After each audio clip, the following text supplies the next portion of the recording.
Assalamualaikum warahmatullahi wabarakatuh. Saya Gary Dewantara dengan nomor NPM 21187203070 Prodi Pendidikan Ekonomi akan menjelaskan tentang human capital dan pentingnya human capital dalam pendidikan.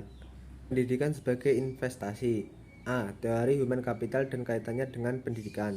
Pendidikan dalam pandangan tradisional selama sekian dekade dipahami sebagai bentuk pelayanan sosial yang harus diberikan kepada masyarakat. Dalam konteks ini, pelayanan pendidikan sebagai bagian dari public service atau jasa layanan umum dari negara kepada masyarakat yang tidak dapat memberikan dampak langsung bagi perekonomian masyarakat, sehingga pembangunan pendidikan tidak menarik untuk menjadi tema perhatian. Kedudukannya tidak dapat diperhatikan menarik dalam gerak langkah pembangunan.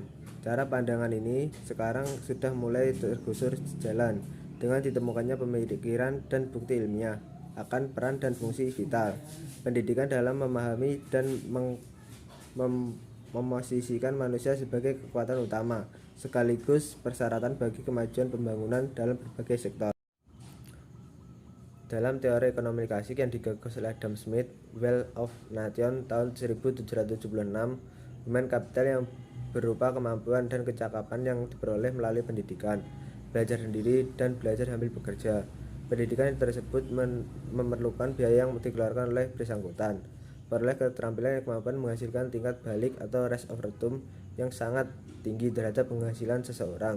Berdasarkan pendidikan human capital tersebut, hubungan linear antara investasi di bidang pendidikan dengan produktivitas yang tinggi dan pendapatan yang tinggi atau high productivity dan high earning manusia sebagai modal dasar yang diinvestasikan akan menghasilkan manusia yang terdidik, yang produktif dan meningkatkan penghasilan sebagai akibat dari kualitas kerja yang ditampilkan oleh manusia terdidik tersebut. B. Pengukuran human capital.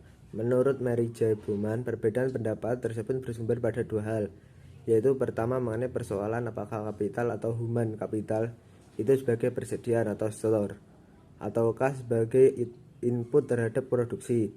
Kedua, berkenaan dengan pembobotan. Dalam pembobotan ini terlihat upaya-upaya untuk memperlakukan ukuran-ukuran kuantitatif dan kualitatif dalam satuan-satuan human capital. Namun belum ada kesepakatan mengenai perlakuan pengukuran kuantitatif dalam human capital.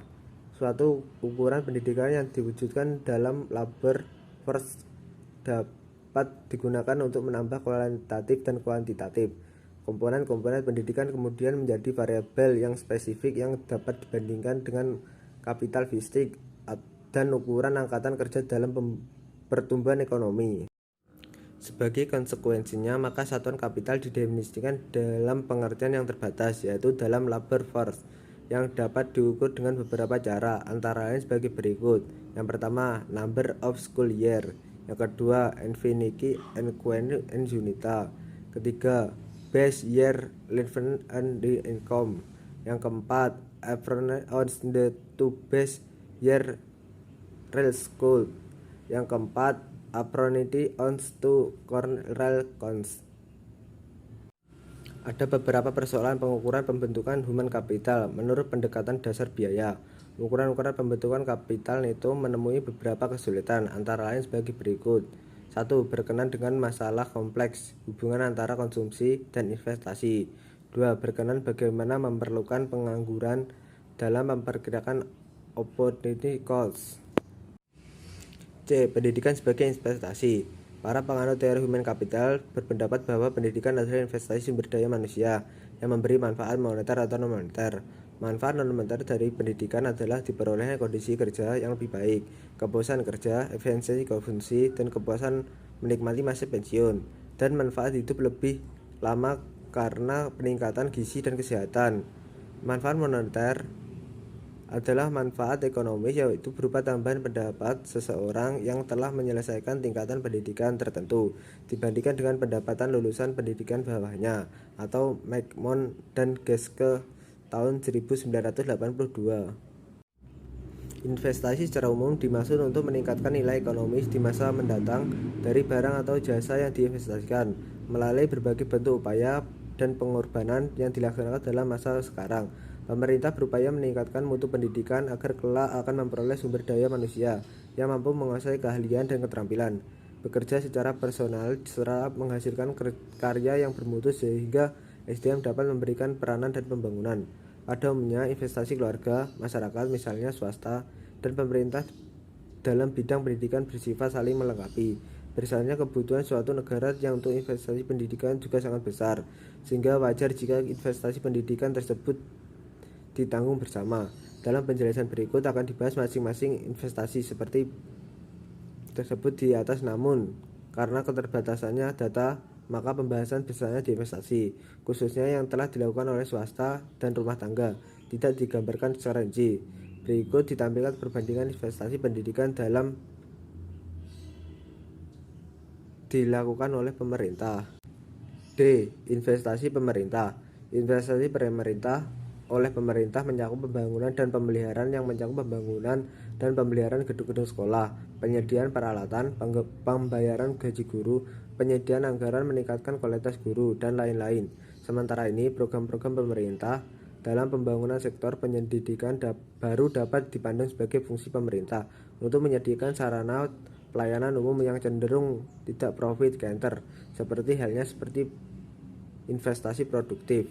Investasi pendidikan yang dilakukan oleh pemerintah pada umumnya diarahkan untuk mendukung kebijakan perluasan pemerataan kesempatan belajar setelah peningkatan mutu-mutu relevansi pendidikan. Investasi swasta. Investasi pihak swasta dimaksud adalah di sini adalah lembaga-lembaga pendidikan seperti bernaung di bawah suatu yayasan atau foundation. Program pemerintah dalam membangun sektor pendidikan khususnya sekolah dasar secara besar-besaran sejak Repelita 1 telah meningkatkan secara signifikan permintaan terhadap jasa pendidikan dan jenjang lebih tinggi. Hal ini mungkin disebabkan oleh meningkatnya pendapatan per kapita masyarakat, membaiknya infrastruktur umum, serta kesadaran yang semakin tinggi terhadap pendidikan, dan juga berkembangnya faktor altruisme yang ditunjukkan dengan sikap setiap anggota masyarakat cenderung melihat orang lain dalam melakukan hal yang sama. Meningkatnya permintaan terhadap pendidikan ini dapat ditunjukkan baik oleh angka partisipasi atau kasar murni maupun jumlah murid. F. Investasi rumah tangga. Investasi yang dilakukan oleh anggota masyarakat atau rumah tangga pada umumnya berasal dari orang tua peserta didik. Hanya saja beberapa porsi masyarakat yang dialokasikan untuk biaya pendidikan yang mencakup uang SPP, peralatan alat tulis menulis, biaya transportasi, dan biaya pemondokan, dan lain itu saja berinvestasi pada kelompok pendapatan masyarakat ke kelompok pendapatan yang lain, serta di daerah satu ke satu daerah lainnya. Pola investasi pendidikan dari kelompok pendapat rendah atau mereka yang berada di bawah garis kemiskinan tentu sangat berbeda dengan kelompok yang berpendapat menengah dan tinggi. Selain itu, biaya langsung ini ada biaya yang tidak langsung berupa income forgone, yaitu berupa kesempatan yang hilang untuk memperoleh pendapatan karena waktu yang sumber dana dipergunakan untuk memperoleh pendidikan. G. Nilai balikan pendidikan.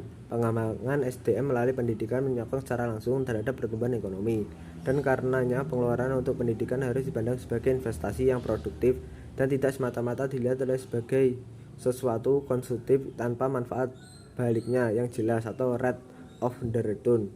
Sejumlah hubungan telah diuji dalam rangka kesimpulan tersebut. Misalnya, studi Bank Dunia mengenai 83 negara sedang berkembang menunjukkan 10 negara yang mempunyai tingkat pertumbuhan real tinggi dari GNP per kapita tahun 1960 dan 1977 adalah negara yang tingkat melek huruf pada tahun 1960 rata-rata 16%, lebih tinggi daripada negara lain. Investasi dalam pendidikan mempunyai pengaruh langsung terhadap produktivitas individu dan penghasilannya. Kebanyakan bukti dari pertanian. H. Nilai ekonomi pendidikan. Menurut Pradana tahun 2005 mengutip pendapat Profesor Joseph Stiglitz di Jakarta, sediakan pendidikan sebisa mungkin dan bisa diraih mudah oleh semua warga, kata peraih Nobel Ekonomi, seperti muat pada harian Kompas tanggal 15 bulan 12 tahun 2004. Pernyataan dilontarkan Stiglitz ketika menanggapi pernyataan oleh kebijakan ekonomi seperti hal yang diperlukan Indonesia. Ia juga mengomentari bahwa soal pendidikan ini adalah salah satu blunder kebijakan non-liberal yang dianut Indonesia. Peranan pendidikan bahwa bahasa teknisi model manusia atau human capital dalam pertumbuhan ekonomi memang belum terlalu lama masuk dalam literatur teori pertumbuhan ekonomi. Pernyataan tersebut dikemukakan Ari A. Pradana yang menegaskan bahwa pendapat dari Lucas tahun 1990 serta Manki, Romer, dan Well tahun 1992 yang merevisi teori pertumbuhan neoklasik dari Solow tahun 1956 yang legendaris itu. Intervensi ekonomi secara spesifik pada pendidikan. Pendapat yang menyatakan bahwa pendidikan dan kebijakan pendidikan tidak bermanfaat bagi kemakmuran sebuah negara adalah pendapat yang sama sekali tidak berdasarkan secara empiris. Pesan yang ingin disampaikan adalah ada banyak hal yang menyebabkan kontribusi positif pendidikan tidak terlalu besar dalam mendorong pertumbuhan ekonomi dan pemerataan. Dengan kata lain, pendidikan bukanlah mantra ajaib. Konsekuensinya, intervensi pemerintah dalam bidang ini juga dilakukan secara hati-hati. Bentuk kehati-hatian adalah tidak terjebak dalam mengikuti peranan pemerintah dari besarnya alokasi anggaran pendidikan. Di beberapa negara Asia yang sedang berkembang, kebanyakan guru dibayar terlalu murah. Dari studi ADB menyatakan bahwa tambahan anggaran untuk peralatan dan gedung memberikan hasil yang lebih besar terhadap peningkatan mutu pendidikan. Sekian yang dapat saya sampaikan, ada kurang lebihnya mohon maaf. Wassalamualaikum warahmatullahi wabarakatuh.